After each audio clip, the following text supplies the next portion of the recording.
하나님 말씀은 신약성경 요한 1서 2장 15절에서 17절까지입니다. 우리 같이 함께 읽겠습니다. 이 세상이나 세상에 있는 것들을 사랑하지 말라. 누구든지 세상을 사랑하면 아버지의 사랑이 그 안에 있지 아니하니 이는 세상에 있는 모든 것이 육신의 정욕과 안목의 정욕과 이생의 자랑이니 다 아버지께로부터 온 것이 아니요 세상으로부터 온 것이라. 이 세상도 그 정욕도 지나가되 오직 하나님의 뜻을 행하는 자는 영원히 거하느니라. 아멘. 아멘. 영원을 위해 사는 법이라는 제목으로 말씀의 은혜를 나누고자 합니다. 오늘 우리가 함께 나누고자 하는 주제는 어떻게 사는 인생이 잘 사는 인생인가 하는 것입니다. 누구라도 자기가 하는 일들이나 또 자기가 바라는 것들이 잘 되기를 바라는 것은 너무나 당연합니다. 하물며 우리 인생이 잘 되기를 바라는 것에 누가 예외가 있겠습니까? 근데 그렇게 잘 안 되는 거죠. 우리가 예수님을 믿고 살아가는 그리스도인으로서 예수님을 믿지 못하는 사람들은 절대로 할 수 없는 그것을 할 수 있게 되었지 않습니까? 그것이 우리 인생을 잘 사는 겁니다. 그러면 어떤 게 인생을 잘 사는 걸까? 사실은 지금 요한서신에서 우리가 2장에서 지금 밝히고 있는 것, 이것은 사실은 뭡니까? 이제 형제를 사랑하며 서로 사랑하며 살면 잘 사는 것이라는 거거든요. 그러니까 내가 사랑하고 할 수 있고 사랑받으면서 살아간다면 그냥 간단히 생각해도 그 인생 잘 사는 거 아니겠습니까?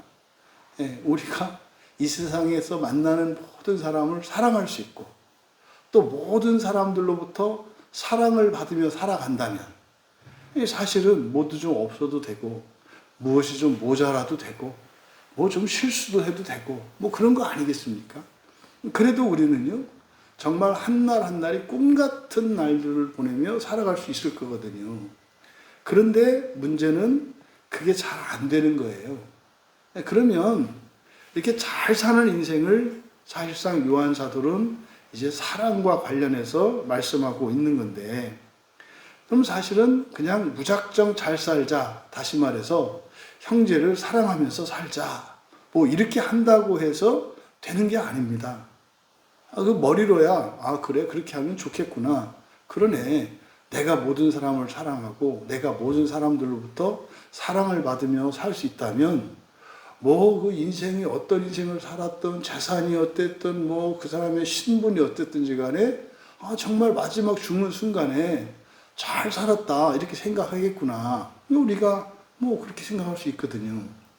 근데 말입니다, 그게 잘 안 되는 거예요. 그 인생 내내 사랑하는 건 고사하고 하루 온종일도 그렇게 사랑하고 사랑받으며 사는 일이 이렇게 사실 거의 없다시피 하거든요. 하루에도 이런 근본 감정이 막 들끓어서 오히려 그나마 있던 사랑도 막 쪼개지고 깨지고 변질되고 막 이러는 게 우리네 인생 아닙니까? 이 부분에 대해서 사실 답을 주려고 하는 거죠. 그러면 인생을 잘 사는 게 사랑하며 사랑받으며 사는 건데, 그것이 이제 우리에게 실제로 이루어지기 위해서 이제 요한 사도께서는 우리에게 실제적인 지침을 주는 거거든요. 그러니까 왜 방해를 받고 있는지, 또 어떻게 하면 그렇게 살 수 있는지를 가르쳐 주는 본문입니다. 근데 여러분, 먼저 우리가 이게 잘 사는 인생을 살아갈 때 그냥 기독교인이 아닌다 할지라도 어떤 사람이 그냥 이렇게 신앙적이고 영적인 것이 아니라 하더라도 잘 사는 인생을 잘 살고 싶은 사람이 있어요. 그러면 그 사람이 맨 먼저 해야 되는 일은 자기의 정체성을 깨닫는 거예요. 내가 누구냐죠, 내가 누구냐. 내가 왜 살고 있느냐. 무엇을 위해서 살고 있느냐? 왜 이때 여기서 내가 태어났느냐? 이것이 사실은 정체성의 시작입니다. 그러니까 내가 누구인지 알아야, 그래야 잘 살 수 있는 겁니다.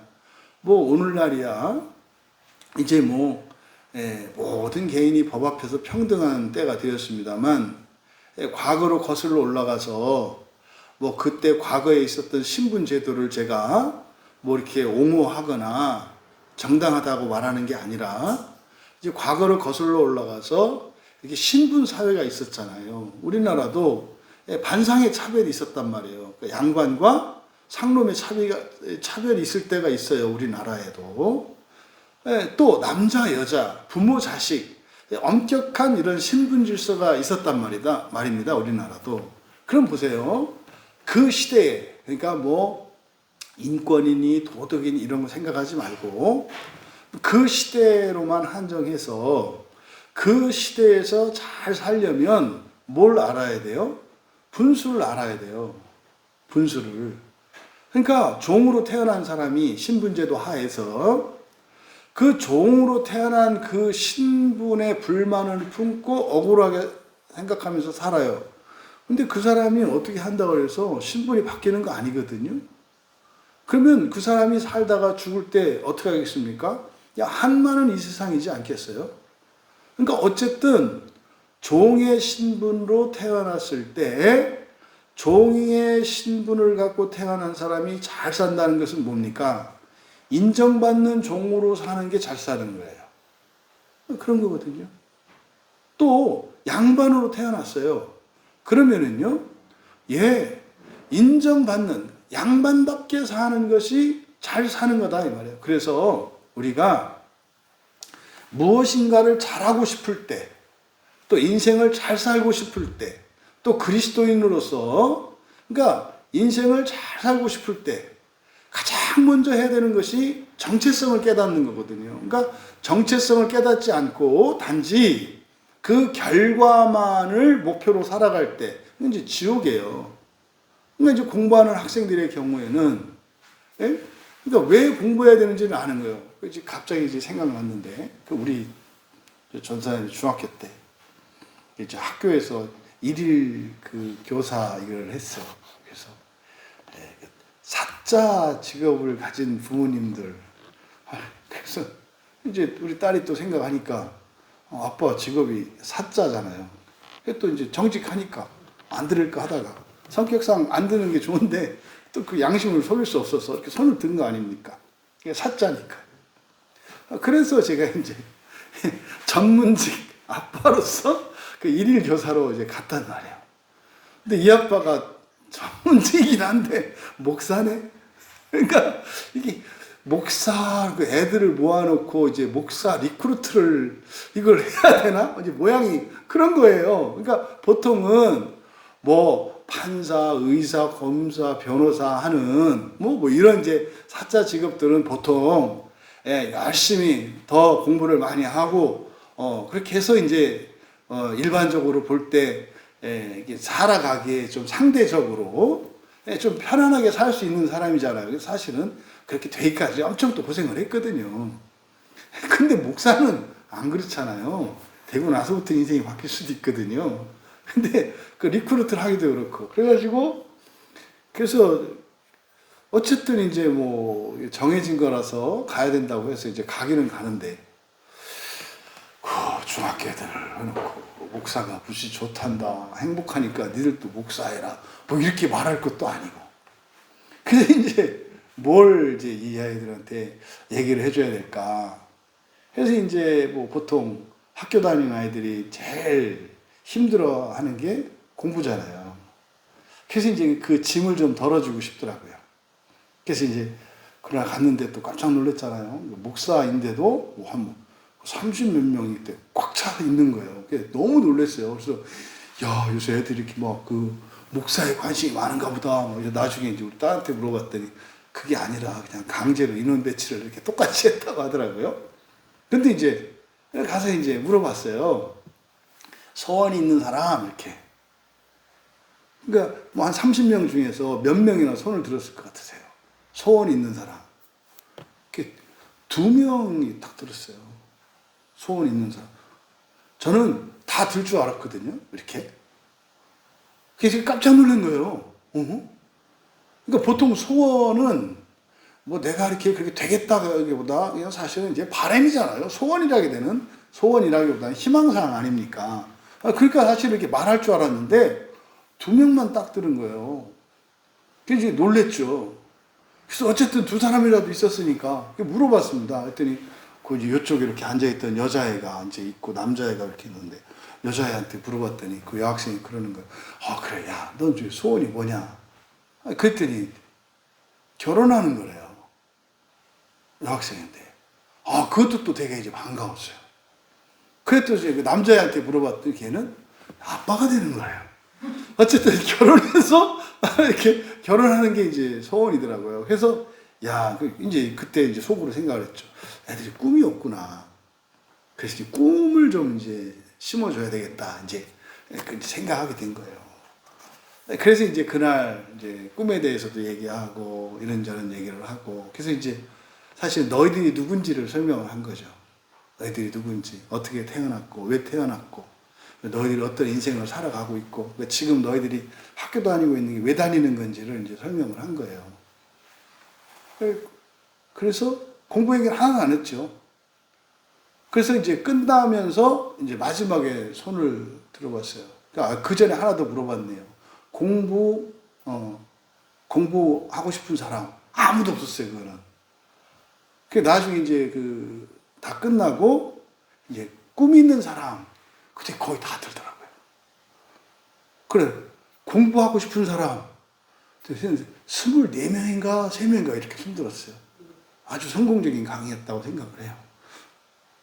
이게 뭐냐면 사람들이 뭘 잘하고 싶어 하거든요. 근데 잘하고 싶으면 이게 잘하려고 하지 말고 자기의 정체성을 정확하게 먼저 깨닫는 게 중요해요. 그래서 잘하고 싶은 그게 내가 정말 원하는 것이고 내가 이룰 수 있는 것이고 그걸 내가 이루었을 때 기쁜 것인지를 먼저 알아야 된다고요. 그러니까 나와 상관이 없는 것을 잘하고 싶어 해. 이제 지옥을 들어가는 거예요. 그래서 우리도 마찬가지입니다. 인생을 잘 살고 싶다면 우리의 정체성을 알아야 돼요. 그러니까 사실은 여러분 우리가 누굽니까? 우리는요 앞에서 요한 사도께서 그걸 가르쳐 준 거거든요. 너희는 누구다?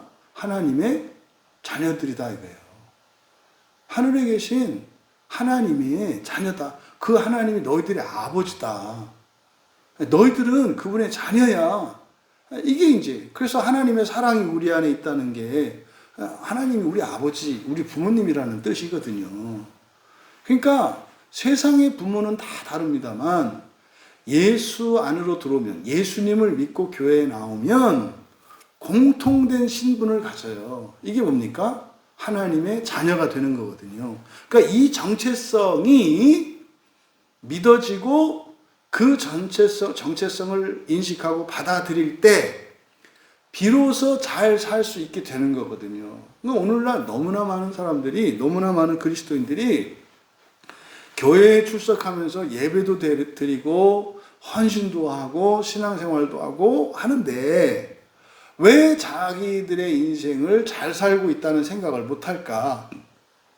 정체성의 혼란 때문이에요. 내가 누구인지를 모르는 겁니다.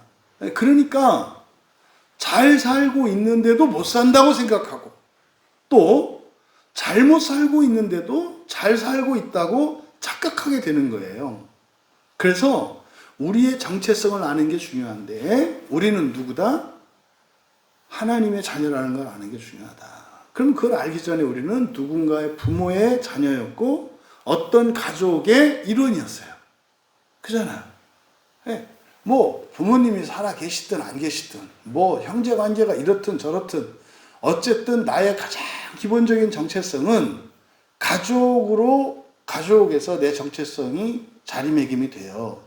그러면 이거는 어느 누구도 예외가 없어요. 다 가족으로 태어나거든요.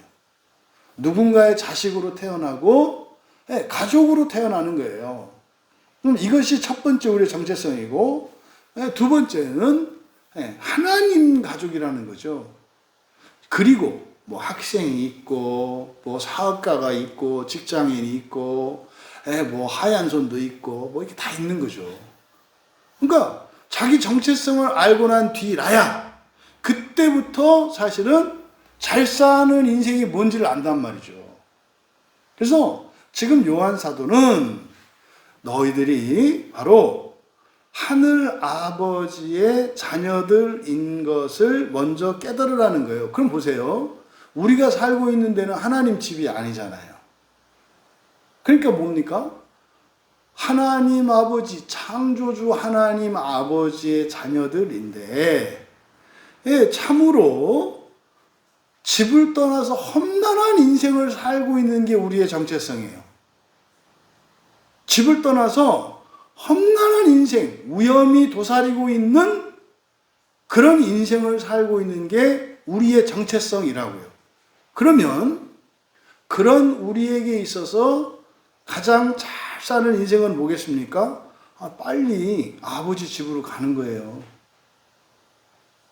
아버지 집으로 가면 지금 우리가 걱정하는 이 모든 것들이 근본적으로 해결이 되고요. 지금 누릴 수 없는 그런 만족과 기쁨을 향유하면서 살 수 있게 돼요. 그러니까요, 잘 사는 건 뭐겠구나? 빨리 아버지 집에 가는 거겠구나. 그럼 여기서 아버지 집에 간다는 게 뭡니까?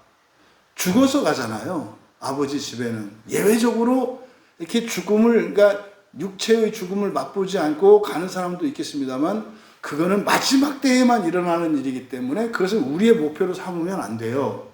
이게 우리는 그러니까요, 죽는 건데 그냥 죽어서 아버지 집에 가는 게 아니라는 걸 성경이 가르친다고 해요. 그러니까 어떻게 죽어야 돼요? 잘 죽어야 돼요. 잘 죽어야 된다고. 그러니까 인생을 잘 사는 거는 이렇게 저렇게 사는 게 아니라 뭐 하는 거예요? 잘 죽는 게 인생을 잘 사는 거예요. 근데 사람들이 이런 정체성을 파악하지 못하고 있으면 죽지 않으려고 하는데 온 힘을 쓰느라고 잘 죽을 준비를 안 하고 살아요. 그러니까 죽으라고 사는데 마지막 가지고 어떤 거예요? 후회하면서 인생을 마치게 된다 이 말이에요. 그래서 인생을 잘 사는 거는 잘 죽는 거예요. 그럼 뭐가 잘 죽느냐? 뭐 노상객사 안 하고 집에서 죽고 뭐 이제 그런 분들 많아요. 연세 드신 분들 이렇게 하면 나는 자다가 이렇게 주님 품에 안기고 싶다. 또 이제 목사님, 저 같은 목사님들 중에는 나는 이렇게 설교하다가 이렇게 그런 생각하면 안 되지 않아요? 그거 저 교인들 막 트라우마 생기지 않을까? 설교하다가 제가 이렇게 하다가 꽉 넘어가서 죽었어요. 그래가지고 뭐 119 소방관이 와가지고 들 것을 들어라. 그렇게 해봐. 그럼 여러분 은혜롭겠어요? 그렇지 않을 거잖아요. 근데 어쨌든 뭐 이런저런 나름대로의 생각을 한다고. 이기적인 생각이지. 이랬으면 좋겠다. 그죠? 근데 여러분, 어떻게 하는 게 잘 죽는 겁니까? 사실은 남은 고난이 없이 죽는 거예요. 남은 고난이 없이 죽는 거. 요게 잘 죽는 거거든요. 그러니까 사는 것은 사실은요, 잘 죽기 위해서 사는 거예요. 잘 죽기 위해서 사는 거. 그러면 남은 고난은 무엇과 관계되어 있습니까? 죄와 허물과 관계되어 있는 거예요. 이게 뭡니까? 부채. 죄와 허물을 부채로도 얘기하잖아요. 그러니까 내 안에 이렇게 죄와 허물이 있어. 이것을 이제 성경에서 빚으로 얘기한다고요. 빚을. 그래서요, 빚을 갚는 거예요. 뭐가? 죄와 허물을 극복하는 게. 그래서 부채 없이 죽는 것이 잘 죽는 것이고 그것이 잘 사는 인생이다. 그러면 어떻게 부채 없이 죽을 수 있는가? 그 모든 죄의 문제를 해결해야 되는 거 아닙니까? 근데 죄는 무한에 가까워요. 절대로 우리가 모든 죄를 다 없앨 수가 없어요. 죄라는 게 뭡니까? 약점이고 연약함이고 모자란 거잖아요. 또 기준이 뭡니까? 사람이 아니라 하나님이에요. 하나님을 기준으로 했을 때 부족함이 없는 게 죄가 다 갚아진 거거든요. 그러니까 이건 불가능한 거예요. 그래서요, 하나님이 이 세상에 오신 거예요. 우리가 잘 죽을 수 없기 때문에 잘 죽을 수 있도록, 그러니까 남은 고난 없이 잘 죽을 수 있도록 하나님이 사람으로 오셔서 우리를 대신하여 사시고 우리를 대신하여 속죄하여 주심으로 잘 죽을 수 있게 된 거예요. 그러면 예수님을 믿고 예수님의 십자가의 은혜를 누리잖아요. 그런데 그러면 그럼 교회만 다니면 되느냐? 이게 이제 교회 안에 퍼져 있는 말도 안 되는 찌라시. 또 사실 그러니까 믿어지지도 않지. 근데 억지로 믿으려고 노력은 하지, 안 믿으면서. 그러니까 맨날 헷갈리고, 그러니까 뭐 이렇게 확신을 갖지 못하고 떠돌고 막 이러는 거 아닙니까? 그러니까 예수님이 우리에게 가르쳐 주신 이게 사실은 이제 복음이거든요. 그러니까 잘 죽을 수 있는 거, 이게 사실 뭡니까? 죽자마자 낙원에 가서 지옥에 가지 않고 첫째 부활에 참여하는 거, 이게 복음이란 말이에요. 그러면 예수 그리스도의 그 대속의 은혜를 우리가 완전히 입음으로써 우리에게 남은 고난이 없어지는 거예요. 언제? 죽는 순간에. 그거거든요. 그러면은 뭡니까? 사는 동안 우리가 죄와 허물을 극복하기 위해 살아가야 하는 거예요. 그러면 결론적으로 우리들이 인생을 잘 사는 것이란 회개하면서 사는 거예요. 회개하면서 사는 거. 이게 잘 사는 거예요. 저는 우리 광야교회 교인들이 인격적으로나 경제적으로나 또 사회적으로나 가정적으로나 모든 면에서 정말 완벽하게 갖추어지기를 바라요. 그런데 그렇게 된다 하더라도 여전히 죄와 허물을 인식하고 끊임없이 회개하며 날마다 주님의 은혜를 구하며 예수님 닮기 위해서 살아갈 수 있게 되기를 바라요.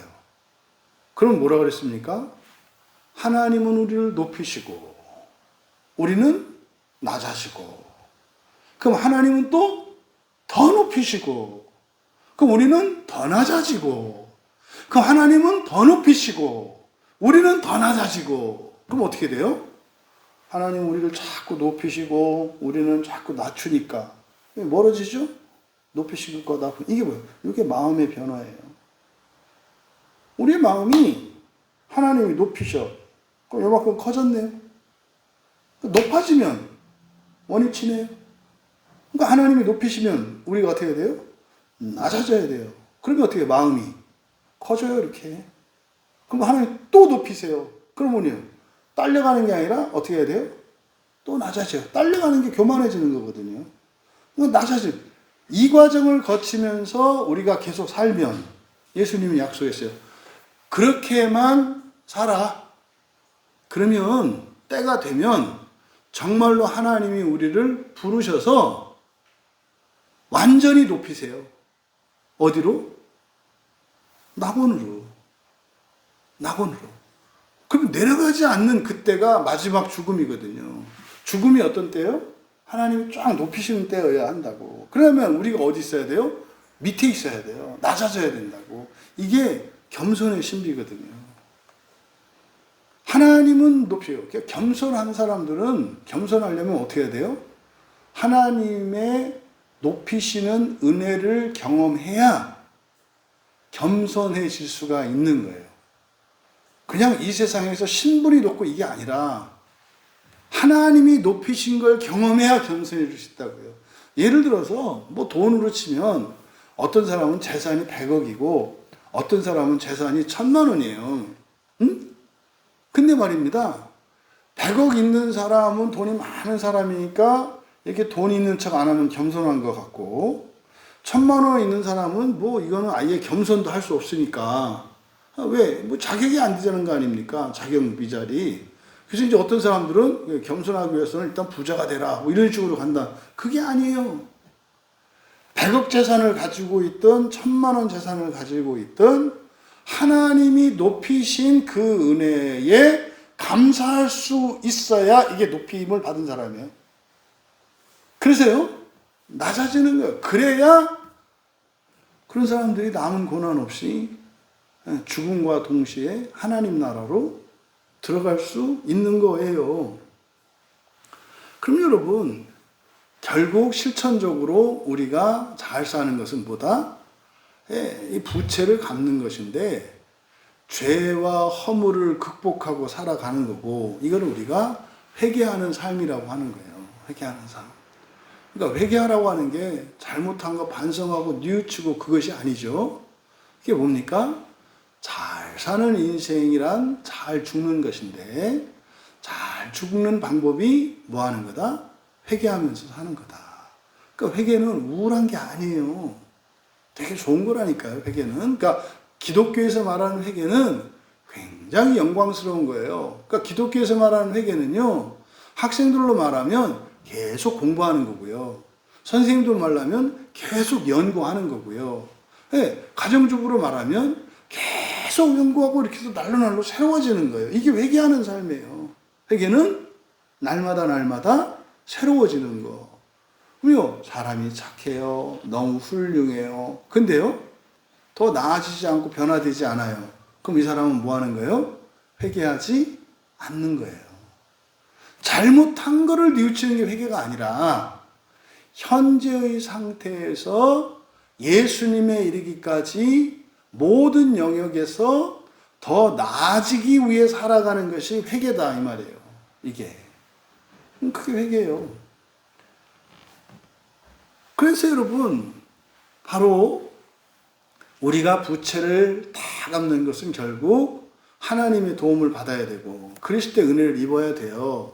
근데 그 은혜를 가장 잘 입는 거, 그리스도의 고난으로, 그리고 우리가 모든 고난 없애는 거잖아요. 그게 바로 뭐다? 회개하는 삶이다. 그래서 사실은 그게 뭡니까? 회개하기 위해서 얘기한 게 사랑의 계명이에요. 사랑하면 어떻게 돼요? 사랑할 수 없게 되잖아요. 그죠? 사랑하면 사랑할 수 없게 되는 일들이 일어나요. 사랑하면 방해가 생긴다고. 사랑하면 좋아지는 게 아니라 진짜로 사랑은 눈물의 씨앗이 맞아요.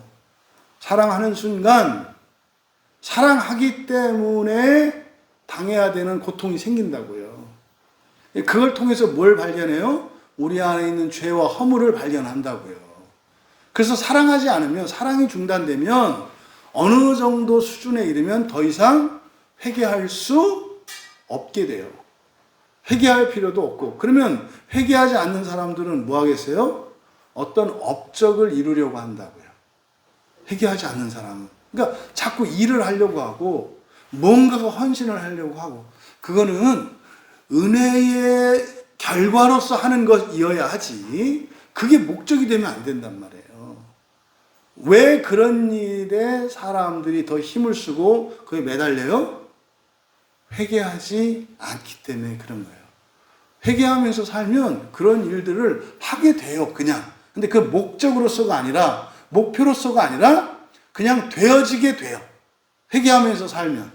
근데 회개하지 않고 살면 자꾸 무엇인가를 해야 된다고 하는 강박이 있게 돼요. 그럼 이제 그게 공로의식이 되거든요. 그럼 어떻게 돼요? 망하는 거예요, 오히려.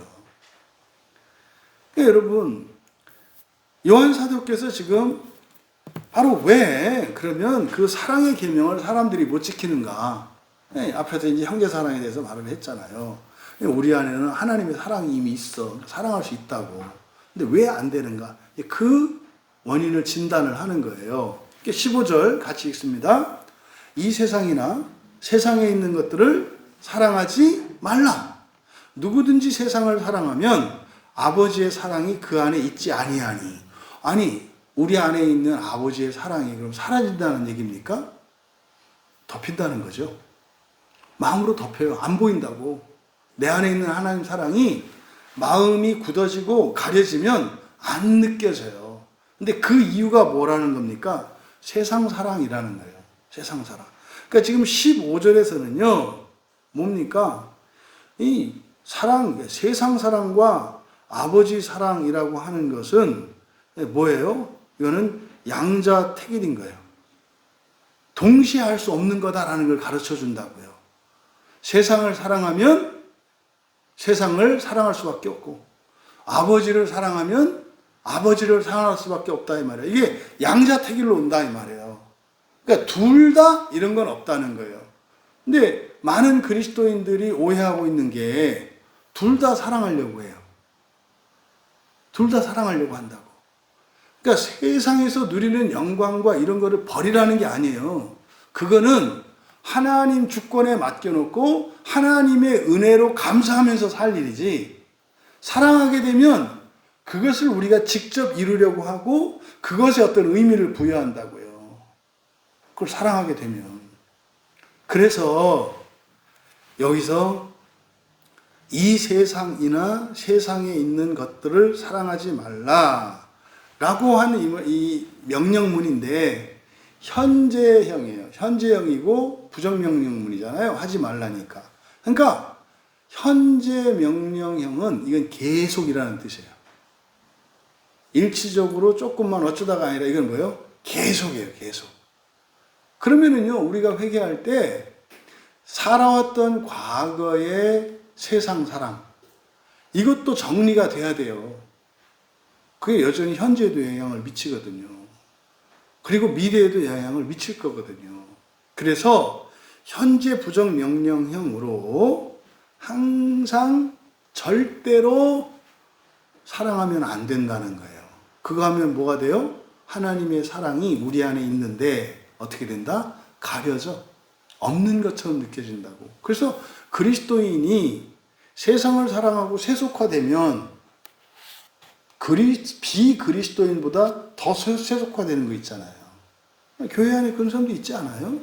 그러니까 그걸 보고 또 예수 안 믿는다, 가짜다, 뭐 이렇게 얘기할 건 아니고, 그러면 교회 안에 있는 사람이 세속적이야. 그 사람은 이제 뭐 한 거예요? 그냥 사실을 말하자면 영적으로 나병 환자가 된 거죠. 못 느끼는 거니까. 굳어서. 하나님의 사랑을 못 느끼거든. 그래서 이 세상 사랑이라고 하는 것이 하나님 사랑과 이거는 양자택일적인 거라는 것을 가르쳐 줍니다. 그러니까 이 말씀은 아마도 예수님께서 공생애를 시작하실 때 광야에 가서 마귀에게 시험을 받으시잖아요. 그게 세상 사랑에 대한 시험인데, 마태복음 4장 8절에서 11절에 보면 예수님을 산 꼭대기로 올려서 천하 만국과 그 영광을 보여주며 이렇게 얘기를 해요. 그러니까 세상과 세상의 모든 것들을 보여준다고요. 이거 줄게 이렇게 말한다고. 나한테 절해. 이거 줄게. 그게 뭐예요? 이 세상 사랑 시험이에요. 그때 예수님이 사탄아 물러가라. 나는 하나님만 경배하고 하나님만 섬긴다. 무슨 말이에요? 하나님만 사랑한다는 얘기예요. 그랬더니 어떻게 해요?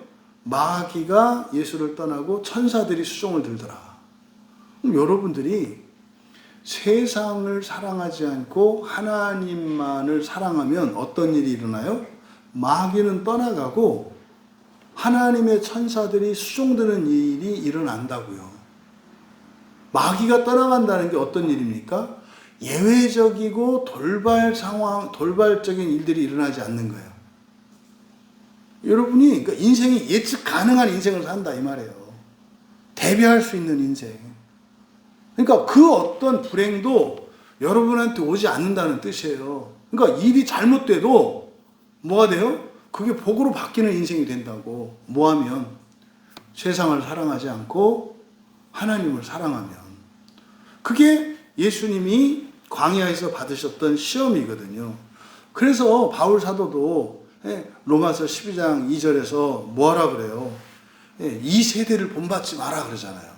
그거 사랑하지 말라는 거예요. 사랑하지 말라는 거예요. 이 세대를 본받지 말라는 게. 그래서 어떻게 하라? 오직 마음을 새롭게 해서 변화를 받아라. 그래서 하나님이 기뻐하시고 온전한 뜻이 뭔지를 분별해라. 하나님만 사랑하라는 얘기예요. 이게 적용적으로만 다른 것 뿐이지. 그래서요, 바로 우리가 세상 사랑하기 때문에 세상 사랑 때문에 인생에 이런저런 환란이 온다는 것을 성경은 우리에게 교훈을 해요. 여러분, 그러면 질문이 드는 거예요. 그러면은 내가 세상 사랑하지 않고 하나님만 사랑하면 그러면 만사 형통하고 모든 일이 잘 되겠네? 그게 아니고요. 세상을 사랑하지 않고 하나님을 사랑하면 불행한 일이 생겨도 그것 때문에 불행해지지 않아요. 그게 오히려 뭐가 돼요? 감사가 된다니까요. 그리고 그게 복으로 바뀐다니까요. 그렇잖아요, 여러분. 여러분이 실패를 하느냐, 넘어지느냐, 안 넘어지느냐, 이게 중요한 게 아니라 넘어져도 그게 복이 되면 되잖아요. 그렇잖아요? 잘 돼도 그것이 나에게 화가 된다면 잘 된 게 아니잖아요. 네? 갑자기 여러분들이 로또 1등 당첨돼가지고 몇십억이 생겼더니 막 집안 형제들이고 누구 다 몰려와가지고 뭐 인간이 변했니 어쨌니 그래가지고 그냥 다 가져라 하고 다 줬는데도 이거 말고 또 뭐 감춰놓은 거 있느니 없느니 그거 완전히 그 화 아닙니까? 그러니까 사실은 우리가 하나님을 사랑한다라고 할 때 그냥 이런 고난도 없고 환란도 없고 이런 얘기를 하는 게 아니에요. 고난과 환란이 와도 그게 뭐로? 영광스럽고 복된 것으로 바뀐다는 얘기거든요. 그러니까 그건 틀림없어요. 그래서 우리가 예수님께서 먼저 그의 나라와 그의 의를 구해라 이렇게 말씀하잖아요. 그러니까 먼저 뭘 해라? 하나님을 사랑해라. 하나님 나라를 사랑해라. 그러면 망해도 흥할 것이요. 이잖아요. 그렇죠? 없어도 있는 것보다 더 있을 것이요. 이게 뭐 되게 역설적인 얘기죠. 그러면 세상을 사랑하지 말고 아버지 사랑, 15절에서 대조되는 게 뭡니까? 세상이나 세상에 있는 것들을 사랑하는 것과 아버지의 사랑이 대조되고 있잖아요. 이렇게 소유격으로 아버지의 사랑 그러면 이 소유격은 주체로도 해석할 수 있고 객체로도 해석할 수가 있어요. 무슨 말이냐면 아버지의 사랑 그러면 아버지가 사랑한다는 말도 되고 객체, 아버지를 사랑한다는 말도 돼요. 그러니까 아버지의 사랑이라고 하는 말은 두 가지 의미가 다 포함된다 이 말이에요.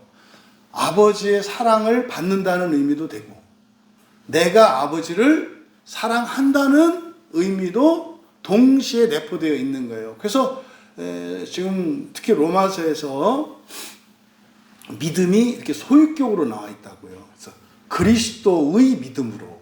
그러니까 보통 우리가 어떻게 구원에 이릅니까? 할 때 뭐라 그래요? 믿음으로 이렇게 말합니다. 그때 믿음은 보통 사람들이 이해할 때 누구의 믿음을 말해요? 나의 믿음을 말하잖아요. 완전히 잘못된 거예요. 그러니까 성경 본문에는 그리스도의 믿음으로 구원에 이른다 이렇게 돼 있거든요. 그러니까 1차적인 의미는 누구의 믿음이에요? 그리스도의 믿음이에요. 그리스도의 믿음은 어디서 나타나요? 십자가에서 나타난다고 그랬죠. 사실은 이 세상에 태어나신 것이 이 세상의 모든 사람을 믿는다는 자기 계시예요. 그러니까 예수님이 사람으로 태어나셨어. 왜? 세상의 모든 사람을 구원하려고. 이제 구원하려면 그냥 되는 게 아니라 사람들이 따라와야 되잖아요. 그럼 예수님이 사람으로 오셨을 때는 사람들이 따라올 거다 안 따라올 거다? 당연히 따라올 걸 믿고 오셨다 이 말이에요. 안 따라올 걸 알고 올 수도 있고 안 올 수도 있어서 하나님은 그런 투자 안 해요. 확실한 투자를 하지. 하나님이 사람이 되실 정도인데 그거 확실하지 않으면 하겠어요? 그러니까 아기 예수로 성육신하신 그 안에 거기에는 사실은 하나님의 믿음과 소망과 사랑이 다 나타나는 거예요. 예수 그리스도의 십자가도 마찬가지예요. 예수 그리스도의 십자가에서는 그리스도의 사랑만 나타나는 게 아니에요. 믿음도 나타나고 소망도 나타나고 사랑도 나타나는 거라고. 그래서 그리스도의 믿음으로 할 때 먼저 우리를 믿으시는 하나님의 믿음을 말하는 거고, 그 다음에 어떻게 해요? 없던 우리의 믿음이 생겨나기 시작한다고요. 그래서 완전한 하나님의 믿음이라고 하는 큰 원 안에 바늘끝 같은 점 하나, 이게 우리의 믿음이거든요. 그러니까 우리의 믿음과 하나님의 믿음은 무한대의 차이가 있어요. 근데 점점 우리가 회개하면서 살아가면 어떻게 돼요? 없는 것 같고 무한한 것 같은 하나님의 믿음과 소망과 사랑, 그리고 없는 것 같은 우리의 믿음과 소망과 사랑, 이게 어떻게 되는 거예요? 점점 가까워져 가는 거예요. 이게 회개라니까요. 없던 게 생겨. 이게 창조예요. 딴 게 창조가 아니라. 네, 그거죠. 그래서 우리가 추구해야 되는 것은 아버지의 사랑이다라고 할 때 아버지의 사랑을 받는 것. 첫째. 그쵸? 또 두 번째는 뭐겠어요?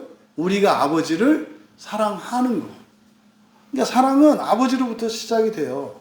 하나님이 천지를 창조할 때 사랑이 시작됐다고. 처음에는 성부, 성자, 성령, 삼위일체 하나님만 사랑하셨잖아. 뭐 다른 것도 없었으니까. 근데 창조하셔서 하나님 아닌 거를 창조하셨어. 근데 하나님은 속성이 사랑이야. 근데 하나님 아닌 것도 하나님은 사랑이시기 때문에 사랑할 수밖에 없어. 그러면 하나님이 하나님 아닌 것을 창조했는데 하나님 아닌 그것이 하나님의 사랑을 받아. 하나님의 사랑을 받으면 또 그 사랑을 배워. 그래서 사랑하게 돼. 그러면은 하나님 아닌 그것이 뭐가 됐어요? 하나님이 됐네. 하나님은 사랑이잖아요. 하나님 아닌 것은 사랑이 아니라니까. 근데 하나님이 사랑하셔. 왜? 하나님은 사랑이시니까. 그러니까 사랑을 받으면서 믿음도 생기고 소망도 생기고 그래서 사랑도 생겨. 그럼 점점 믿음과 소망과 사랑에 있어서 진전이 일어난다고. 그래서 완전히 연합되면 그럼 이게 하나님의 확장이에요. 지금은 하나님과 우리가 분리되어 있잖아요. 부활하면 어떻게 돼요? 완전히 연합한다니까요. 이 세상 모두가 다 그렇게 된다니까요. 이게 창조의 신비예요. 그러니까 창조는 하나님이 하나님 아닌 것을 하나님 되게 하시기 위한 게 창조의 목적이에요. 그래서 하나님의 영광을 위하여라고 하는 것은 뭡니까? 하나님 아닌 게 하나님 되는 거고요. 하나님이 영광스럽게 되는 거이고 하나님 아닌 것이 또 영화롭게 돼서 하나님처럼 되는 거라니까요. 그러니까 결국 우리가 하나님의 사랑할 때 하나님이 사랑하시는 것, 하나님의 사랑을 받는 것, 그 다음에 우리가 하나님을 사랑하는 것, 이 두 가지를 다 생각을 해야 된다. 오늘 여기 왜 나와요? 하나님을 사랑하니까. 이건 사랑의 고백이거든. 그럼 또 하나님 어떻게 해요? 우리를 사랑하셔요. 교회 나온 사람하고 안 나온 사람하고 여러분 똑같이 사랑하신다고 생각하면 안 돼요. 그렇게 하시면 안 된다고. 여러분들이 교회 나왔잖아요. 더 사랑하세요. 그럼 또 질문 나와야죠. 하나님은 공평하시다면서요. 공평해요. 공평해요. 근데요, 마음 그릇이 다르니까 받는 사랑의 분량이 다르다고. 하나님은 넘치게 줘요, 다. 그래서 다 넘치게 돼 있어. 근데요, 마음 그릇이 다르니까 하나님은 똑같이 하는데 그런 거 있잖아요. 똑같이 밥상을 차려주는데 어떤 놈은 맛있게 잘 먹고 행복하고 어떤 놈은 주둥이 내밀고 나가고. 반찬 따로 준 거 아니잖아요. 먹다 말고. 그러니까 하나님은 똑같이 주시지만 누구에 의해서? 받는 우리에 의해서 달라져. 그래서 우리는 똑같다고 생각하면 안 된다고. 그러니까 교회 한 번 더 나와. 성경 한 번 더 봐. 그럼 뭐 하는 거예요? 더 사랑하고 더 사랑받는 거라니까요. 달라요. 아니, 금요일날 교회 나오는 게 좋아요? 안 나오는 게 좋아요? 그냥 다른 거 배제하고 그냥 나로만 생각하면. 솔직하게 얘기하자고. 나 또 이렇게 아주 속된 목사 만들지 말고 정직하게. 겁나 집사님들. 나오는 게 좋지. 나는 하여튼 내가 우리 교회에서 내가 맨 밑바닥이니까 상관은 없어. 근데 참 부담스럽다니까. 안 나오는 게 좋을 수도 있지 않나, 집사님? 그냥 나만 생각하면. 하여튼 누가 목사를 해야 되는지 하여튼 내가 그러니까 목사하나 봐. 그런데 총체적으로 생각하면 교회 나오는 게 무지하게 좋은 거예요. 그냥 내 몸을 생각한다면 안 나오는 게 좋아. 그런데 전체적으로 생각하면 비교할 수 없을 정도로 좋아. 백수가 좋은가요? 직장인이 좋은가요?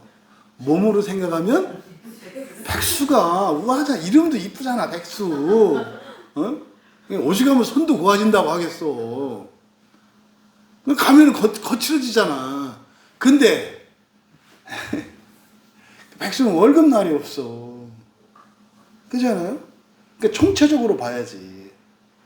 그러니까 여러분들이 신앙의 양심을 따라 또 여러분들이 예배를 드리고 다른 사람들보다 좀 더 열심히 무지하게 좋은 거라니까요. 근데 왜 힘들어?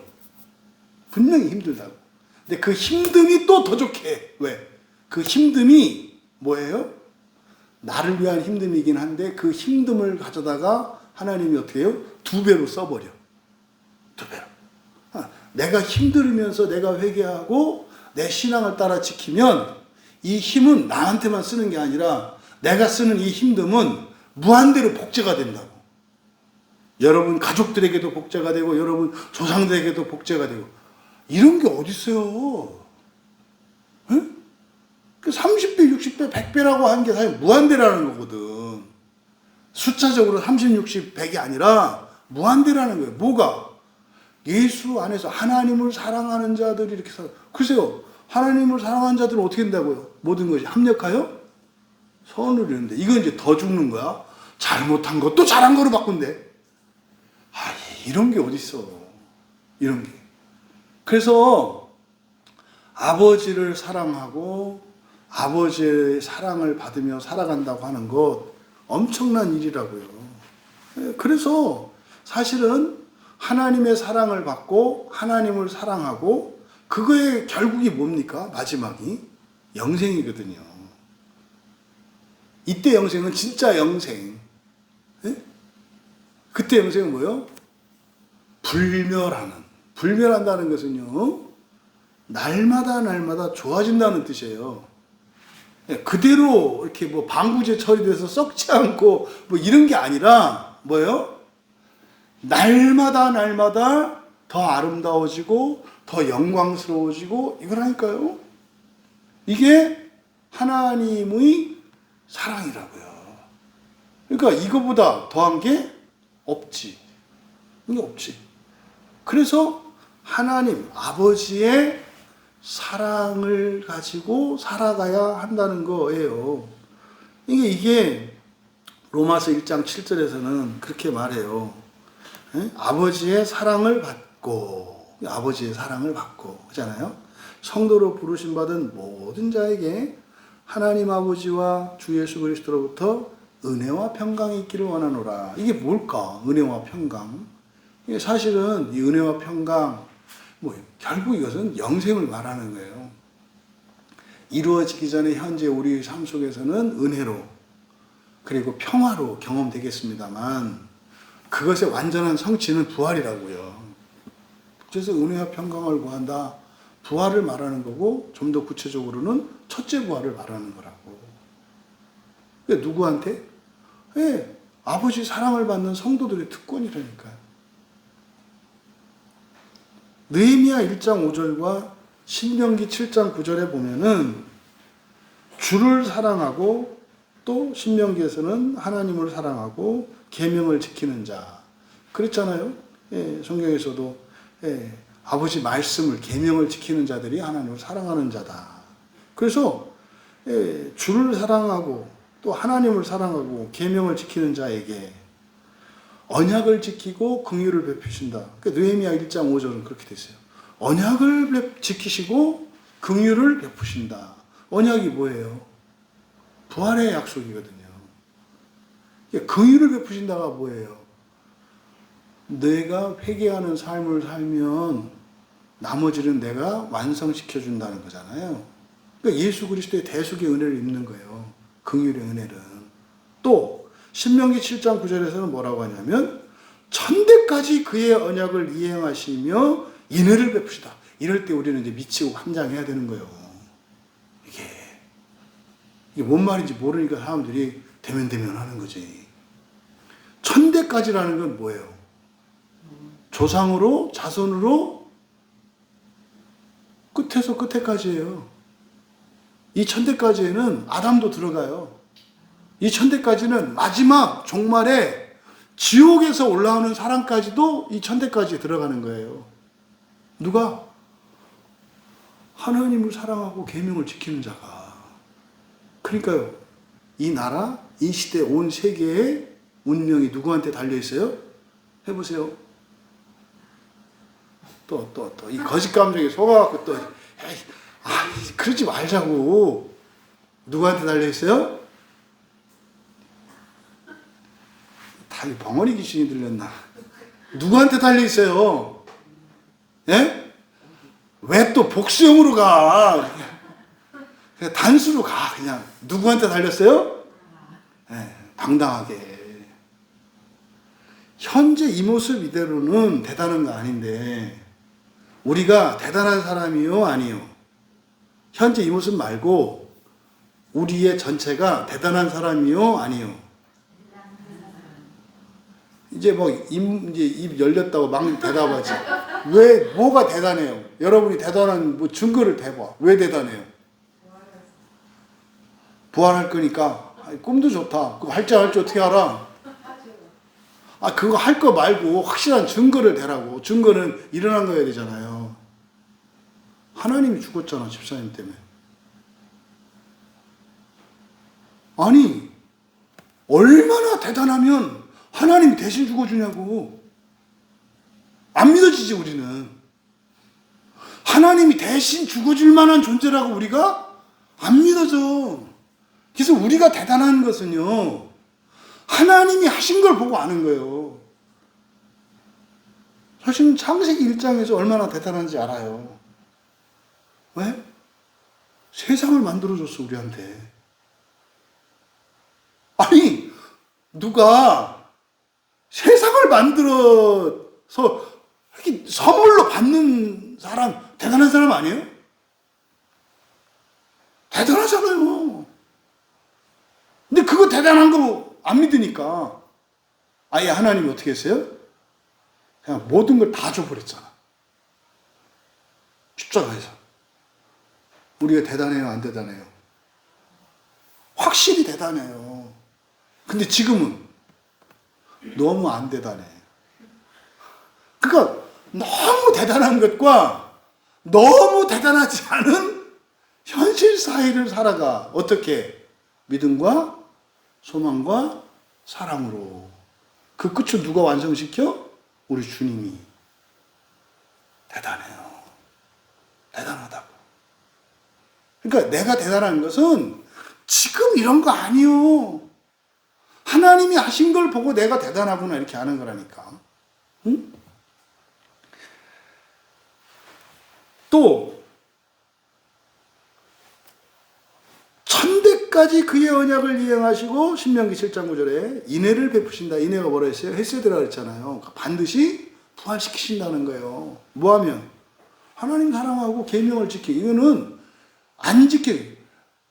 계명을 80% 지키면 90% 지키면 이렇게 10계명이 있어요. 예를 들어서 10개 계명이 있잖아요. 하나 지키면 지키는 거예요? 안 지키는 거예요?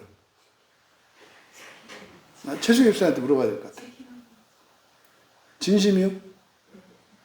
10개 계명 중에서 하나 지키면 계명 지키는 거예요? 네, 이게 막 이제 마귀 짓에 속아가고 있잖아. 지키는 거지. 다 지켜라 안 했잖아요. 꼼꼼히 보셔야 돼. 그러니까요. 계명을 지키는 자잖아요. 거기다가 이왕 물어본 거. 한 계명도 온전히 못 지키고 반쯤 지키면 지키는 거예요? 안 지키는 거예요? 머리띠만 안 둘렀지 거의 시위하는 시인데, 그지? 복에 따라서는 안 지키는 거고 복에 따라서는 지키는 거야, 그렇죠? 근데 하나님은 어떻다? 안 하는 걸 보는 게 아니라 하는 걸 보신다고. 여러분들이 금요일 저녁에 밤에 피곤한 몸을 이끌고 나왔잖아. 이거 계명을 지키는 걸까요? 안 지키는 걸까요? 지키는 거라니까. 그럼 그런 사람들한테 조건이 뭐예요? 하나님을 사랑하고라고. 하나님의 사랑이 있어야 한다고. 그리고 계명을 지켰을 때잖아요. 그러면요, 천대까지 언약을 이행하시고, 야, 이거 미치는 거예요. 그러니까 난 진짜 여러분들이 예배를 마치고 나갈 때 마음속으로 세상이 우습게 보였으면 좋겠어. 이것들아, 내가 니들 위해서 지금 예배 드리고 오는 거 아니야? 뭐 이렇게. 아니, 성경에 그렇게 써 있잖아. 야고보서 2장 5절에서는 구체적으로 하나님 나라로 설명을 해요. 자기를 사랑하는 자들에게 약속하신 나라를 상속으로 받게 한다. 이게 하나님 나라 기업이라니까요. 그러니까 하나님의 사랑은 잃어버리면 되겠어요? 안 되겠어요? 안 돼요. 하나님의 사랑도 느껴야 되고, 우리도 뭐 해야 돼요? 하나님을 사랑해야 된다고. 근데 사랑은 그렇게 룰루랄라 하는 거 아니라고. 힘든 거라고. 안 하고 싶을 때도 있는 거라고. 반 쪼가리라도 괜찮고 반의 반도 괜찮다고. 왜? 하면 되니까. 하면 되니까. 그런데 이제 세상에 유혹이 있다는 거죠. 그죠? 16절에서는 15절에서 아버지의 사랑에 대해서 말했고, 우리가 사랑해야 되는 것은 뭐다? 아버지 사랑이다. 아버지의 사랑이다. 그래서 아버지의 사랑을 받고 아버지를 사랑하고. 그러니까 이게 이제 우리들이 해야 되는 거야. 그래서 세상을 사랑하지 마라. 세상과 세상에 있는 모든 것을 사랑하지 마라. 그러니까 어떤 것도 사랑하지 말아요. 달라. 아버지의 사랑은 걸치기만 해도 하는 건데, 세상 사랑하지 않는 거는 뭐 하는 거예요? 100가지면 100가지 다 안 해야 세상 사랑 않는 거야. 그러니까요, 아버지 사랑이 쉬워요? 세상 사랑이 쉬워요? 아버지 사랑이 세상이 쉬워. 근데 사람들은 쉬운 거를 별로 만만하게 해서 안 해. 조금 어렵고 해야 사람들이 하려고 한다고. 그러니까 세상 사랑은요, 완벽해야 돼요. 그러니까 사람들이 세상을 사랑하게 되면 어떻게 돼요? 완벽하게 사랑하려고 한다고. 그런데 그 세상 사랑의 결국이 무엇인지를 16절에서 말하는 거예요. 세상을 사랑한다는 게 뭐냐? 이는 이제 왜냐하면이거든요. 왜냐하면. 그러니까 세상과 세상에 있는 것들을 사랑하지 말고, 아버지의 사랑이 있어야 되는 거. 근데 세상을 사랑하면 아버지 사랑이 가려.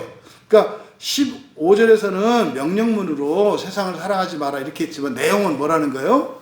세상 사랑하지 말고 아버지를 사랑하라는 얘기라고. 이게 16절에서 왜냐하면이에요. 그러면 아버지 사랑에 대해서 제가 설명을 드렸고, 근데 이 본문에서는 세상 사랑이 뭔지를 설명하는 거예요. 16절은. 왜냐하면 세상에 있는 모든 것이 육신의 정욕, 안목의 정욕, 이생의 자랑이니 아버지께서 온 것이 아니라 세상으로부터 온 것이다. 그러니까 지금 이거는 부정적인 측면이잖아요. 이게 뭡니까? 이게 전도서의 논리라고. 전도서에서 뭐라 그래요? 다 헛되다로 시작하잖아요. 헛되다.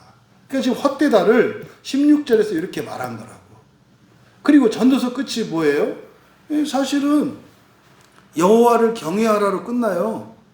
전도서가. 결국 뭡니까? 전도서를 지금 사도 요한이 요약하는 거죠.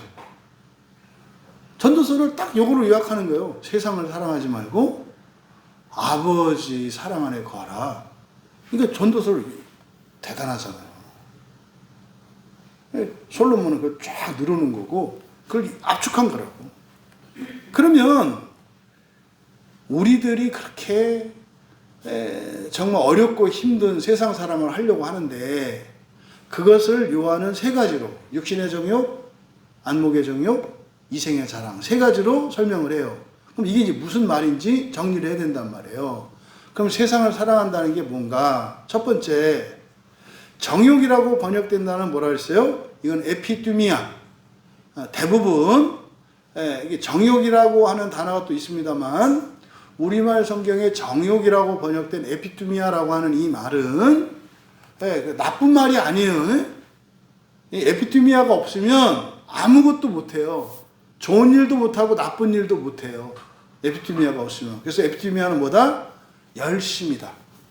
열정이고 열심이다. 그러니까 열심을 내야 뭔가를 이루잖아요.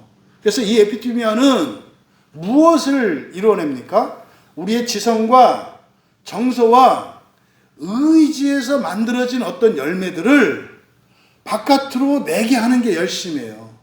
그러니까 열심이 없으면 그런 거 있잖아요. 라오디게아 교회한테 차지도 덥지도 않다. 뭐가 없는 거예요? 열심이 없는 거라고. 에피투미아가 없는 거라고. 10년 만에 만났는데 그대로야, 방부제. 교회 안에 저는 여러분들이 우리 교인들은 난 거의 경험할 수 있을 거라고 봐요. 예전에 같이 신앙생활했던 분들을 한 5년이나 10년에 한 번씩 만나보세요. 우리 광야교회 교인들은 반드시 얘기를 들어요. 집사님 행복한가 봐. 집사님도 이뻐졌어. 왜 나이를 안 먹어? 꼭 들을 거예요, 우리 교회 교인들은. 근데 여러분들은 놀라운 걸 느낄 거예요. 와, 어떻게 5년 전, 10년 전 그대로냐. 진짜라니까. 놀라울 정도로 그대로야. 이게 뭐 때문에 그렇다고요? 에피투미아 때문에 그래요. 그럼 에피투미아 없을 리는 없거든. 에피투미아를 어디다 한 거예요? 여기다 한 거라고. 이거 좀 설명하는 거예요. 세상을 사랑하면 돈도 벌고요. 명예도 얻고요. 얻어요. 그거를 지금 얼마나 헛된 건지 좀 설명하는 거잖아요. 그러니까 먼저 육신의 정욕이라고 돼 있어요. 육신의 열심이거든요. 그러니까요, 육신은 몸이잖아요. 사륵스. 우리 몸에 죽을 몸을 말하는 거거든요. 그러니까요, 육체로 하는 열심이에요. 그럼 여러분, 육체의 정욕, 그러니까 딱 이런 얘기만 나오면 맨날 뭐 성이 없고 이런 거예요. 그게 아니라고. 여기서 말하는 육신의 정욕은 뭐예요? 여러분들이 학교에서 배우고 어른들한테 배웠던 거예요, 다. 뭐해라? 어렸을 때는 공부 열심히 해라. 회사에서는 일 열심히 해라. 이게 육체의 정욕이에요. 이게 나쁜 말이 아니라니까. 이게 그렇게 사람들이 원하는 거라니까. 지금 뭡니까? 서점에 있는 책들 다 요거에 관한 거예요. 어떻게 하면 열심을 낼 수 있는가? 이거요. 그러니까 세상 사랑이 사람들이 보기엔 나쁜 거 아니에요. 그러니까 이걸 나쁜 걸로 하니까 막 성욕, 수면욕 막 이런 얘기를 한다고. 그렇지. 가장 기본적인 욕구를 보면은 그런 거니까. 근데 육체의 열심은 그런 것만 있는 게 아니라 뭐예요? 명예욕도 있고 성취욕도 다 있잖아요. 그러니까 뭐예요? 우리의 몸으로 열심을 내는 거. 이거 사람들이 훌륭한 사람이라고 하는 거 아니에요? 열심히 일하고 이런 거. 그래서 이거를 부정적으로 생각하지 마라. 그래서 로마서 8장 5절에서 바울이 뭐라고 하냐면 육신을 따르는 자는 육신의 일을, 영을 따르는 자는 영의 일을 한다 그래요. 그러니까 육신을 따르는 자는 열심을 내도 결국 육신의 일을 해. 육신의 일의 결국은 뭐예요? 뒤에서 얘기한다고. 다 지나가는 거라고. 다 죽어요. 없어져요. 에? 제국들도 다 사라지지 않아요? 사람이 오죽하겠냐고. 또 안목의 정욕. 안목은 눈이거든요. 눈의 정욕. 안목의 정욕. 그러니까 안목의 정욕이니까 이게 이제 딱 떠오르는 게 이제 하와가 보기에 좋았더라 이거거든요. 보기에 좋았더라. 안목의 정욕이에요. 안목의 정욕. 그러니까 이거는 뭐예요?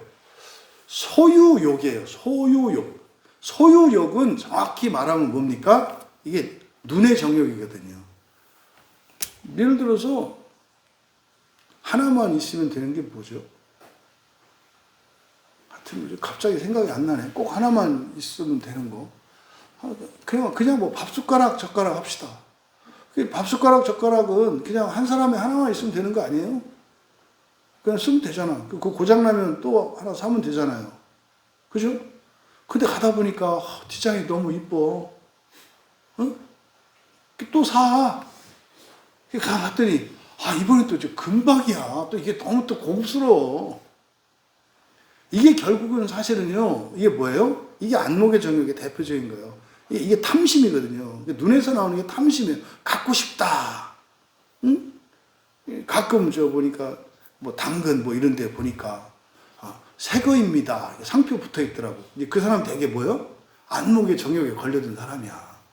옷이 너무 이뻐가지고 샀는데 옛날이요 소리가 나오는 거지. 이건 옛날에 내 몸을 생각하고 샀던 거지. 이게 다 이 소유욕, 탐심 이런 것들이 안목의 정욕이라고. 보세요. 재산이 뭐 예를 들어서 한 100억 있어요. 그 제가 말씀드렸죠? 이번 주에 만났던 그 잘 나가던 그 회사가 그 인수합병 사기당해가지고 했던 매출이 500억이면 됐지. 뭘 또 더 뭐합니까? 이게 뭐예요? 안목의 정욕이라고. 숫자에 통장에 숫자가 0이 10개, 20개, 100개 이게 무슨 의미가 있어요? 아무 의미 없거든요. 근데 뭐예요? 좋아. 이렇게 세는 게 너무 많아가지고 나 헷갈려. 다시 세. 속으로 웃는 거예요. 일시, 백천, 만십만. 진짜 너무 많아. 그 안목의 정욕이라고 쓸데없이 잠이나 자, 그 시간에 뭘 세. 그러니까 이 안목의 정욕이라고 하는 게 눈에 보기 좋은 거, 그러니까 눈을 만족시키기 위한 열심을 내는 거라고요. 그러니까 그런 것 중에 하나가 여행 너무 좋아하는 사람들이에요. 세계 일주 100번 해봐. 남는 거 있나? 역마살만 껴가지고 안 갈 수 없어서 또 가야지. 근질거려서. 안목의 정욕, 봐봐. 그거 보면 뭐가 좋은데? 와, 셀카 나중에 그 현상도 안 하잖아. 응? 찍었는지도 모르잖아. 이게 다 안목의 정욕이에요. 쓸데없는 거. 이 나라가 막 미쳐있는 게 다 그거 아니에요. 안목의 정욕. 그래서 뭐 이거를 좀 나쁘고 이런 거 하라. 그러니까 외모 지상주의, 흔히 말하는 요즘에. 이게 전형적인 안목의 정욕이거든. 다른 사람이 나를 어떻게 생각하면 무슨 상관이야. 응? 무슨 상관이냐고. 그래서요, 마태복음 6장 21절에서는 내 보물이 있는 그곳에는 내 마음도 있다 그래요. 내가 보는 게 보물이에요, 이렇게. 내 마음에 따라서 눈이 따라가거든요. 사실은 이 눈이라고 하는 것은 마음의 창이잖아요. 그래서 보는 것이 내 마음이에요. 그래서 여러분들이 보는 책, 여러분들이 보는 무엇, 이것은 여러분의 마음의 상태를 나타낸다고. 그러면 거기에 정욕이 있으면 어떻게 돼요? 그거를 막 보려고 그래, 보고 싶은 거를. 이게 안목의 정욕. 쓸데없잖아요. 눈을 본다고 막 만족하는 적이 있나, 눈이? 피곤하기만 하지. 세 번째로, 이생에 자랑할 때, 여기서 이생이라고 하는 게 바이오스거든요. 바이오스. 여기서 이게 이생이라고 하는 게 뭐냐면 생활이에요, 생활. 바이오스는 생활. 생활의 자랑인데, 생활의 자랑, 이제 뭐 얘기하는지 알겠죠? 살면서 사람들한테 폼재는 거. 나는 집이 몇 평이야. 나는 나는 뭐 학교를 어디에 나왔어. 졸업장이 뭐야. 나는 또 이런 거. 그러니까 생활의 자랑이라고, 생활의 자랑. 여러분, 우리가 자랑할 것은 진짜로 여러분이 하나님의 형상을 지음받았고 하나님의 본성을 회복하면서 살아가는 게 자랑할 일이요. 여러분 마음속에서 일어난 일들이. 본성의 변화가 자랑할 일이지. 그러니까 이걸 바이오스는 그냥 생활의 자랑이에요. 이 세상 살면서 사람들이 하는 그런 자랑. 근데요, 이 육신의 정욕이나 안목의 정욕이나 이생의 자랑이라고 하는 이런 것들은 다 비교되죠. 그렇잖아요. 더 잘하고 못하고 많고 좋고 좋고 나쁘고 그잖아요. 비교되면 어떻게 될까요? 결국에는 교만에 빠뜨리게 해요. 교만이 대단한 게 아니라 다른 사람들과의 비교에서 우월의식을 갖는 게 교만이에요. 교만은요, 다른 사람을 업신여긴다고요. 노골적으로 하지 않지. 예의가 있으니까.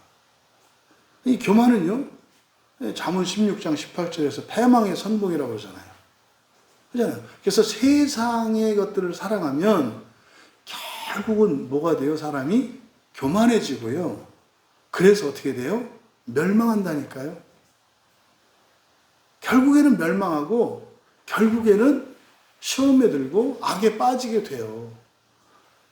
그래서 세상을 사랑하지 말라고 16절에서 설명을 하는 겁니다. 그래서 이런 것들이 다 뭐다? 아버지께로부터 온 것이요? 아니요. 세상으로부터 온 것이다. 그럼 세상은, 아버지는 빛이고요. 세상은 어둠이거든요. 어둠에서 온 거라고. 그럼 아니 빛에 속한 사람들이 왜 어둠을 끌어들여? 웃기잖아. 자기 안에 있는 어둠을 빛으로 바꿔야 될 사람들이 왜 밖에 있는 어둠을 갖다가 자기 마음으로 끌어들이느냐고. 할 거 아니다 이제. 아버지의 사랑이 우리 안에 있으니까 빛이잖아요. 성령이 우리 안에 계시니까. 17절에 이 세상도 그 정욕도 지나가되. 그러니까 다시 한번 어느 것을 사랑할 것인지 합리적인 선택을 하라는 거죠. 이 세상도 그 정욕도 지나가되. 정욕 열심이라 그랬어요. 확 오잖아요. 세상도 지나가고 열심도 지나가. 스리랑카 하면 이제 열심히 어떻게 지나가는지가 보여. 스리랑카 처음에 갔을 때는 어때요? 첫날 스리랑카 도착하자마자 2시간 반, 3시간 다 자고 다 같이 막 전원 지상에서 새벽 예배 드리고 버스를 타고 전도 신방 출발! 그래가지고 막 스리랑카를 막 한 1000km 막 빡빡병 돌아요. 막 그러다가 이제 마지막 날 밤에 집회! 막 집회해가지고 막 그냥 은혜가 막 넘쳐요. 그렇게 하다 이제 그 다음날 또 이제 막 비행기 시간이 촉박해가지고 막 헐레벌떡마다 그냥 갈 수 없으니까 슈퍼 데리고 가. 슈퍼 데리고 가서 이제 뭐 이거 하는 선물 사고, 그만 이제 또 막 비행기 놓칠까봐 정신없이 막 뛰어서 이제 비행기 타고 기절. 이렇게 했어, 진짜로. 지금은 하루 쉬고, 열심도 지나가. 그리고요, 사람이 늙으면, 힘이 빠지면 그렇게 돼요. 그렇게 되게 돼 있어. 다 지나가게 돼 있어.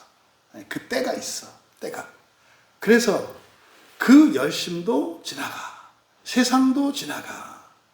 여기서 세상도 지나간다 할 때 여러분들이 1000년 전의 세상, 2000년 전의 세상, 500년 전의 세상, 100년 전의 세상이 있잖아요. 뭐 여기 한국 땅이지만 여기 조선이라고 불릴 때가 있었잖아요. 조선이라고. 그 세상하고 이 세상 완전히 다르잖아요. 땅은 이 위에 있는데 완전히 다른 세상이잖아요. 지나가잖아요. 그렇죠? 그걸 말한다고. 시대에 따라서 세상도 지나가요. 지나간다고. 그러니까 이 세상을 사랑한다고 하는 것은 정말 헛되고 허무한 거라는 거예요. 왜? 다 지나가거든. 다 지나가거든. 그런데 오직이라고 번역한가? 그런데 그러니까 뒤에 있는 거는 안 지나간다 뭐 이런 거겠지. 그죠? 이거는 그냥 지나간다. 그래서 나그네처럼 지나가는 거야. 무대 세트장이 바뀌는 것처럼. 그런데 뒤는 그런 거 아니라는 거죠. 그런데 하나님의 뜻을 행하는 자는 영원히 거하느니라. 영원히 밑줄 치시고, 좀 이게 이 영원이라는 말을 제가 저렇게 좀 자유롭게 설교할 수 있는 날이 좀 왔으면 좋겠어요. 영원이라고 여기서 번역한 단어가 에이스톤 아이오나 그대로 직역하면 그 시대를 위하여예요. 그 시대를 위하여. 그러니까 이게 지금 영원이라고 하는 말이 그 시대를 말해요. 그 시대. 그러니까 그 시대는 우리가 이제 역사적으로 시기를 구분할 때 고대, 중세, 근대, 그거를 아이온이라 그래요. 한 시대라고 한다고. 또 뭐 우리나라의 짧은 역사 속에서 뭐 조선시대, 고려시대, 삼국시대 뭐 이렇게 하는 그 시대, 이게 아이온이에요. 그러니까 하나하나의 시대가 아이온이거든요. 근데 성경에서 그 시대를 위하여 할 때 그 시대는 언제를 말해요? 천년왕국의 시대를 말해요. 언제? 여러분이 부활해서 살아가는 그 시대를 말한다고. 여러분이 신이 되어서 살아가는 시대를 그 시대라고 한다고. 그것을 우리말 성경에 영원이라고 번역한 거예요. 그러니까 영원을 위하여. 그럼 여러분들은 어떻게 받아들여야 되는 거예요? 내가 부활해서 천사들을 호령을 하면서 창조하면서 살아가는 때예요. 봄나지 않겠어요? 그러니까 하나님의 뜻을 행하는 자는 그 시대를 위하여 산다예요. 그 시대를 위하여 산다. 여러분들이 그 시대를 위하여 사는 줄 저는 믿어요. 지나가는 게 아니라 여러분들은 그 시대를 위해서 사시는 분들이라고. 그래서 고린도 후서 4장 18절에서도 보는 것은 잠깐이고 보지 못하는 것은 영원하다 이렇게 말을 해요. 네, 보는 것은 잠깐이고 세상이죠. 그러면 보이지 않는 것, 하나님 나라를 말하는 거죠. 영원하다는 것은 그냥 시간만 무한하다는 게 아니라 그랬어요. 질적으로 분량이나 모든 면에서 또 날마다 새로워지는 걸 포함한다는 의미예요. 여러분, 우리가 추구해야 되는, 그러니까 우리가 사랑해야 될 게 뭐겠어요? 하나님이라고요. 하나님. 그래서 2절에 하반절에 그런데 하나님의 뜻을 행하는 자는 그 시대를 위하여 거하느니라. 여기서 뜻은 두 가지가 있죠. 변하는 뜻과 변하지 않는 뜻. 불레와 뗄레마. 이건 되게 성경을 볼 때 굉장히 큰 차이를 나타내는 말이에요. 그럼 여기서 하나님의 뜻을 행하는 자 할 때 이게 만약에 변하지 않는 불레라고 하면 모자라면 안 돼요. 이거는 완벽한 그것만 해야 돼요. 근데 여기는 뗄레마예요. 뗄레마는 뭐겠어요? 바뀔 수 있는 뜻이에요. 바뀔 수 있는 뜻. 여러분들이 기도하면 하나님이 없던 것을 있게 하실 수도 있어요. 좀 전에 내가 없었어. 그럼 하나님의 뜻이 뭐였어요? 없는 게 하나님의 뜻이었잖아. 그러니까 없었잖아. 근데 우리가 기도해. 뭐? 달라고. 그러면요, 없었던 내가 있게 돼. 그러면은 없다가 생겼지만 이것은 동시에 뭐가 바뀐 거예요? 하나님의 뜻이 바뀐 거라고. 요때는 없는 게 없게 하는 게 하나님의 뜻이었어. 근데 응답해줘서 있어. 그럼 이거는 뭐예요? 하나님의 뜻이 성취된 거라고. 그러니까 이렇게 가변적인 뜻이 뗄레마예요. 그러니까 여기서 하나님의 뜻을 행한다라고 할 때는 여기에 뭐겠어요? 하나님과의 관계가 있다고. 계속 바뀌는 거라고. 안 하는 걸 하고 하던 거를 안 하고 하는 이런 하나님과의 인격적인 이 교제가 내포되어 있는 말이라고. 하나님의 뜻을 행한다고 하는 거는. 예를 들어서 오늘은 교회 안 가는 게 하나님의 뜻일 수 있어. 왜? 내가 지금 몸이 다쳤고 이래. 근데 다 낫어. 그럼 하나님의 뜻이 어떻게 했겠어요? 바뀌었겠지. 그러니까 이 하나님의 뗄레마는 사실은 하나님의 뜻을 분별해야 지킬 수 있어요. 분례는 정해져 있어. 그 대표적인 거. 주일 예배 빠지지 마. 이거는 분례예요. 성찬식 빠지지 마. 이건 분례라고. 근데요, 기도해. 이런 거 뗄레마거든. 근데요, 그때그때 하나님의 뜻이 달라. 지금 내가 굉장히 지쳐있고 힘든 상황이야. 그때 하나님의 뜻은 뭘까요? 쉬어예요. 쉬어라고. 이제 힘이 막 넘쳐. 그래가지고 막 세상을 사랑하려고 그래. 그땐 뭐예요? 와서 기도하고 말씀 듣고 이렇게 뜻이 바뀌지. 그래서 하나님의 뜻이라고 할 때는 이건 절대적이고 변화 이런 게 아니에요. 계속 바뀌는 거라. 여러분, 결국은 우리가 하나님의 뜻을 행한다라고 할 때는 하나님이 창조하실 때 세우신 계획 두 개를 작정과 예정으로 나눈단 말이에요. 그렇죠? 작정은 정해진 거고요. 또 하나님의 뜻도 있어요. 근데 이제 예정이라고 하는 이것은 어제 내가 할 수 있었던 것과 오늘 할 수 있는 게 다르거든요. 그래서 뗄레마는 뭐예요? 고정된 게 아니라 변하는 거라고. 변하는 거. 그런 돼요. 하나님을 알아가면서 우리가 하는 거죠. 여러분, 우리가 어떻게 살고 있는가, 날마다 우리를 좀 돌아볼 수 있었으면 좋겠습니다. 그래서 영혼을 위해서 사는 법, 그냥 단도직입적으로 말한다면 사실은 날마다 살면서 내가 잘 살고 있는가, 그리고 왜 살고 있는가, 왜 일을 하는가, 이거를 자꾸 염두에 두셔야 돼. 그래서 정말로 먹든지 마시든지 무엇을 하든지 그렇게 내가 그 시대를 위하여 살아가고 있는지 점검하면서 살아가는 거예요. 그래서 그 시대를 위해서, 영혼을 위해서 사는 법이라는 게 뭡니까? 그 목표를 잊어버리지 않으시는 거예요. 여러분이 집에서든 출근을 하셔든 다 왜? 그 시대를 위해서 우리가 살고 있다는 사실을 기억하셔라. 그리고 이것은 어떻다? 예수님이 완성시켜놨다고 하는 것을 자꾸 상기해라. 나의 무엇이 아니라 완성은, 보증은 예수님이 하신 거다. 그럼 나는 뭐 하는 거다? 끊임없이 회개하는 게 뭐다? 나의 모든 것을 날마다 새롭게 하기 위해서 살아가는 거다. 그러면 여러분을 통해서 이 시대가, 이 세상이 복을 받을 것이고, 여러분의 가족과 가문과 조상과 자손들이 복을 받을 것이고, 또 여러분들은 남은 고난 없이 인생을 마치는 그 죽음이 가장 여러분들에게 영광스러운 것이 될 겁니다. 가장 기쁜 것이 될 겁니다. 저는 가끔 그 생각을 해요. 내가 죽었을 때 내 얼굴이 환했으면 좋겠어요. 내 얼굴이.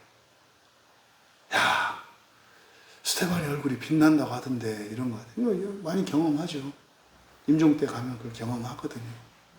그래서 영혼을 위해서 살아가는 우리가 되시기를, 그래서 보람 있는 인생, 멋있는 인생, 부족함 없는 인생을 살아가시기를 주님의 이름으로 축원합니다.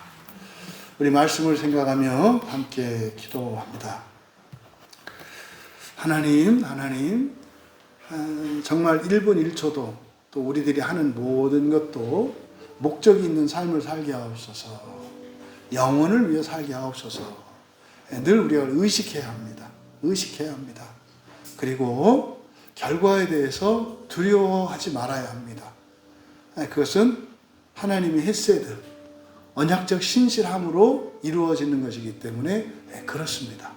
그럼 이제 그 중간, 내가 그 시대를 위하여 살아가고 있다고 하는 이 시작과 끝은 주님께 있다고 하는 확신, 그 안에서 뭐예요?